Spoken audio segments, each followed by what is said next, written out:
Olá! Continuando os nossos vídeos sobre rinoplastia, hoje eu vou falar de um assunto bem peculiar. Vou falar sobre a relação médico-paciente.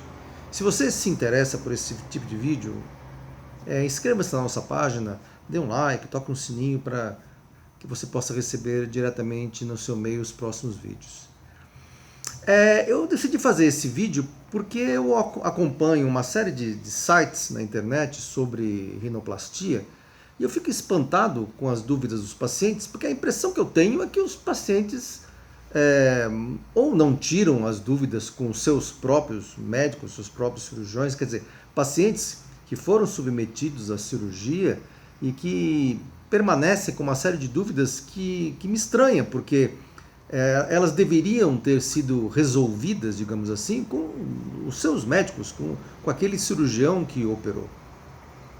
Então eu vou colocar aqui uma coisa que é uma postura que eu acho que é minha, mas que eu acho que é correta e que com certeza é aquela que corresponde à postura de vários colegas meus com relação a maneira como que o cirurgião deve atuar e entender essa relação com o paciente. A primeira coisa é que ser cirurgião que trabalha com cirurgia plástica não é para qualquer médico. No seguinte sentido, não porque o cirurgião é um ser especial, nada disso. É porque a gente tem que ter muita paciência. Muita paciência porque os pacientes são pacientes exigentes, são pacientes que têm um nível de dúvida superior à média, e uma preocupação, até digo superior à média, no sentido de que, por exemplo, se eu faço uma cirurgia, no meu caso, que eu sou otorrino, se eu faço uma cirurgia de septo e o paciente que tem uma obstrução nasal, e aí esse paciente faz a cirurgia e a cirurgia não deu muito certo, quer dizer, melhorou, mas não melhorou muita coisa, quer dizer, o paciente vai ficar, digamos assim, chateado, mas não vai mudar muito, não vai sair muito disso, quer dizer, fez uma cirurgia, melhorou pouco. Agora, bom, se você faz uma cirurgia estética e a coisa não fica bom, a complicação é muito maior. Então, assim, existe isso, quer dizer, a cirurgia estética tem que dar certo. Não tem essa possibilidade de não dar certo. O peso da responsabilidade é um peso maior. E é um peso maior porque você está mexendo com um paciente que, tecnicamente falando, não tem nenhum problema de saúde. É um paciente que vai ser submetido a um procedimento sem ter nenhum problema real, sem ter nenhum problema orgânico, pelo menos a maioria das vezes, de maneira que aquilo tem que ficar bom. Então, o nível de exigência desse paciente é um nível de exigência maior e cabe ao médico ter um perfil para acompanhar. Quer dizer, você tem que ter uma disponibilidade muito maior para esse paciente. É um paciente que você tem que dar o seu celular, é um paciente que vai ligar às 3 horas da manhã, é um paciente que vai voltar no retorno 10 vezes, porque cada hora ele tem um probleminha, porque um pontinho estourou, porque deu um pequeno sangramento. Quer dizer, são coisas pequenininhas que o médico tem que estar à disposição. Se o médico não gosta desse tipo de disponibilidade, se o médico não gosta desse tipo de paciente exigente, vai fazer outra coisa, vai ser um outro especialista em outra área. Para fazer cirurgia plástica, o médico tem que ter essa disponibilidade.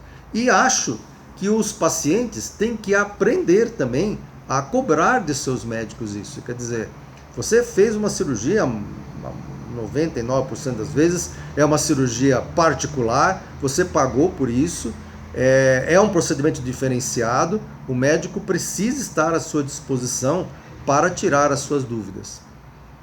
É lógico, tanto existem médicos que dão uma gelada no paciente, como existem aqueles pacientes que são cri-cri e vão no consultório 500 vezes por qualquer besteira. Existem, obviamente, os extremos, e os extremos devem ser evitados. Mas, via de regra, o paciente ele precisa tirar as suas dúvidas sempre que elas existirem, e o médico deve estar disposto a esse tipo de relacionamento. Uma outra coisa que acontece com relativa frequência é a necessidade de fazer um retoque. A estatística mundial diz que a cada 20 cirurgias de rinoplastia, uma precisa de um retoque.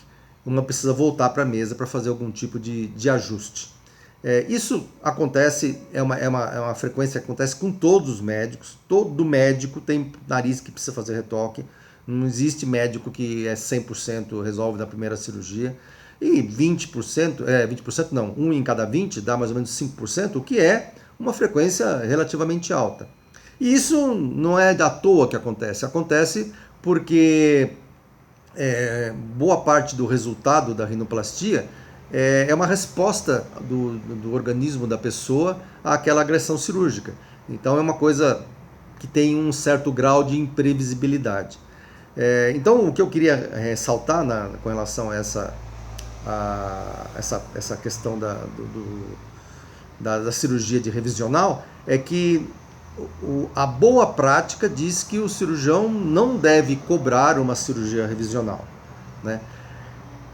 Agora tem que ficar bem claro o seguinte: uma coisa é cirurgia revisional, outra coisa é um paciente, por exemplo, que você fez um planejamento, fez a mudança que você propôs no planejamento, alcançou o resultado e o paciente continua insatisfeito por outros motivos, e aí muitas vezes ele coloca a culpa no nariz, que não ficou bom. Então tem que tomar um pouco de cuidado. Uma coisa é você detectar, por exemplo, que tem um pequeno desvio que precisa ser resolvido, uma pequena diferença de tamanho de asa de nariz, quer dizer, uma pequena deformidade, uma pequena elevação, quer dizer, coisas pontuais, sim, devem ser resolvidas numa cirurgia revisional e, em geral, o médico, pelo menos os meus colegas, boa parte dos meus colegas, não cobra para fazer isso. Às vezes o paciente tem que pagar a parte hospitalar, mas é uma outra história. Mas o serviço é como se fosse um segundo tempo de cirurgia. Agora, tem paciente que resolve mudar de ideia e mudar a maneira que encara o nariz, bom, aí já é uma outra história. Aí é como se fosse realmente uma segunda cirurgia, tá bom? Se você tem alguma dúvida, escreva, peça para a gente fazer um vídeo que a gente faz a respeito.